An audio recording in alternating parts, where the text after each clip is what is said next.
This week I thought I'd do something a little different. I went to a convention, and by convention I mean Planet Comicon, and I thought I'd show you all what I got. So let's start from the top. So if you're a fan of Fairy Tail, Sting in Fairy Tail is voiced by Michael Jones. Michael Jones is from Achievement Hunter, and he's a really funny guy. He's really good at video games. Well, I say really good at video games. He's really funny at playing video games. And I got to meet him today, along with his wife, Lindsay Jones, and Barbara Dunkelman. The cast of Ruby as well from Rooster Teeth. So if you know of Rooster Teeth, Red vs. Blue and stuff like that, Michael's part of that group. And I'll put the picture of me and him right here.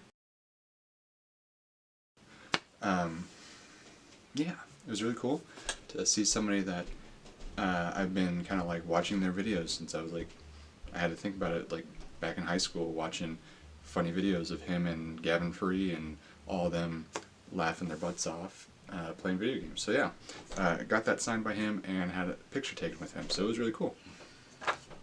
So next up we have some artwork from a new comic called Jupiter Jet.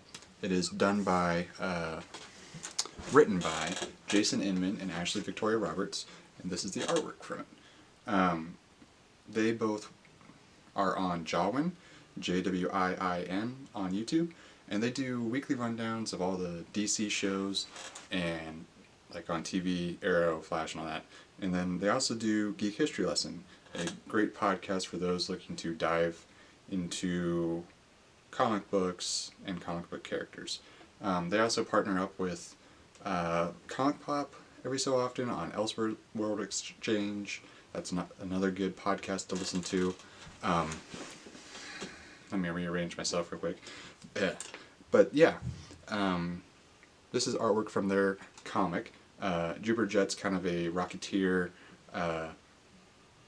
but if a teenage girl got into it instead. So it's really fun, really great artwork. Got to meet them, shake their hand, talk to them for a little bit. My phone just went off. Oh no. But yeah, it's really cool to meet them and see somebody in person like everybody else there. I'll do a rundown of all the people that were there here in a second. Alright, next up we have some artwork.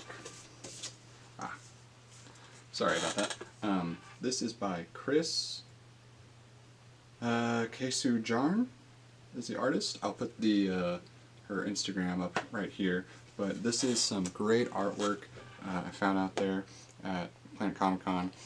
It's the OG Pokemon stuff.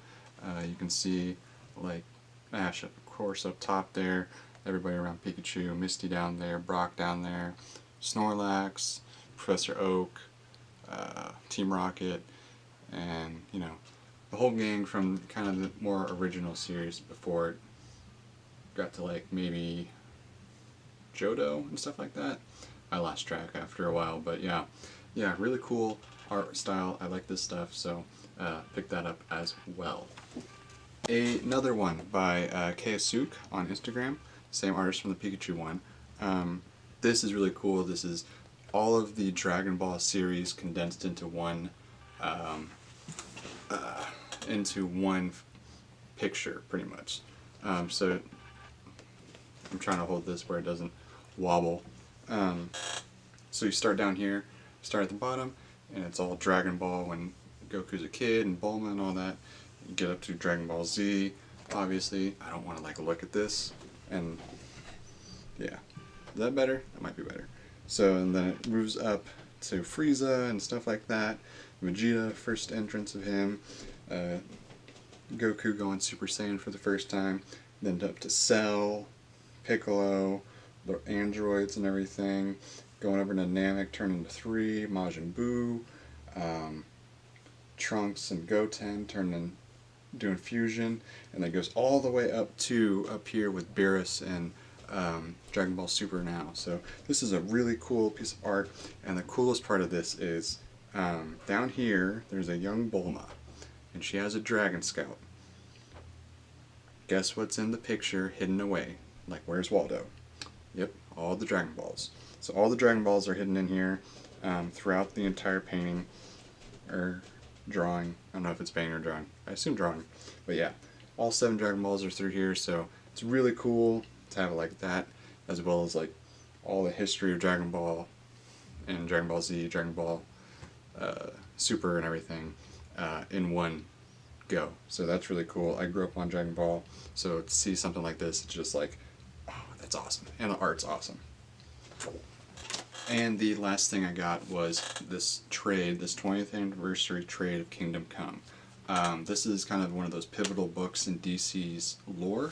It's an Elseworld book, so it's not in the main continuity, but it's beautifully drawn by Alex Ross. If you know Alex Ross drawings, it's very lifelike and very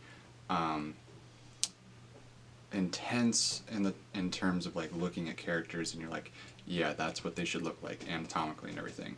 So in this book, all of the superheroes we know and love, Superman, Wonder Woman, Flash, and all them, are old. They're out of the public's eye because a new age of superheroes kind of came in, and this age of superheroes kind of did not care for criminals. They took it to the criminals, and in the story, they begin to kill criminals instead of upholding justice.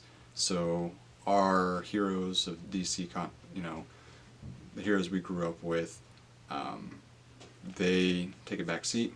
They let, these new heroes, not really heroes, these new vigilantes kind of take control of the situation, and they start to realize that this new generation is not fit to continue on the legacy of being heroes. So they come out of retirement, Batman, Superman, and Wonder Woman, to kind of dispel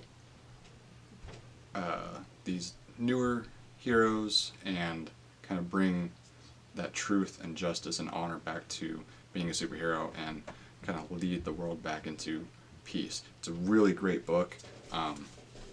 It has a bunch of artwork.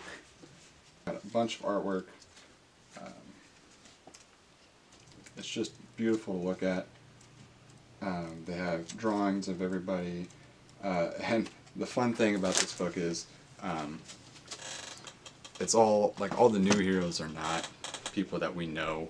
They're just made up, kind of off-shot heroes, except for one, not really new, but Red Robin. This is his first appearance in the comics, Tim Drake, with his costume. But yeah, really great book if you're into kind of real-world ramifications of people doing the right thing and justice and truth and stuff like that, and having kind of a mirror to actual reality in terms of having quality leaders in the world and what happens when we don't have quality leaders. That is an excellent pickup. It's called Kingdom Come by Mark Ward and Alex Ross. So yeah, that was my Comicon. There was a lot of walking. The celebrities that were there were the one and only Jason Momoa from Stargate Atlantis. That was the first thing I saw him in. And of course, since he's been in a multitude of things, outdoorsman type guy, and most everyone would know him as Aquaman now. So it was really cool to see him. That guy is huge. Some other people that were there were Alan Tudyk from Knight's Tale, K2SO from Star Wars Rogue One. He was the robot. He voiced him and did all the mocap and stuff like that. Really funny guy. He is really funny in person. Great sense of humor about him. And he went to Juilliard. and he does all these voices for everyone, so it was really cool to see something like that. Danny Trejo was there, Mark Sheppard was there from Supernatural, dang, forgetting his name, but one of the Sons of Anarchy was there. Jason David Frank was there, and Amy Johnson was there, the pink and white Power Ranger from Mighty Morphin Power Rangers. I guess green, then white. But yeah, they were there, and who else? Oh, Neville Longbottom, Matthew Lewis was there. John Cusack was there. Michael Rooker was there. Yondu from Guardians of the Galaxy, he was there as well. And the cast of RWBY, who I mentioned earlier, Michael Jones from Rooster Teeth and Achievement Hunter, he was there. He's one of the voices as well in Fairy Tail and RWBY, the Rooster Teeth anime, along with his wife Lindsay Jones and Barbara Dunkelman. And there's two other ladies there that their names are escaping me right now, but they were there as well. And forgot, Kevin Conroy, the voice of Batman for probably 25, almost 30 years now. He was there. He was there as well. From Batman the Animated Series through numerous movies, animated movies, Kevin Conroy is there. So that was really cool to see as well. Overall, really fun. A lot of cosplay I saw, a lot of Deadpool, a lot of Harley Quinns, a lot of Jedis around. Yeah, tons and tons and tons of vendors. Unfortunately, I kind of like budgeted myself on things. I just want to get a few odds and ends, being my first con. So, but yeah, it was really fun, great atmosphere, and really enjoyable. So if you're ever in the Kansas City area, definitely head to Planet Comicon in February. And yeah, I think that'll do it. I will update you later this week with a workout video and another weekly rundown next Sunday. Alright, thank you guys all for watching.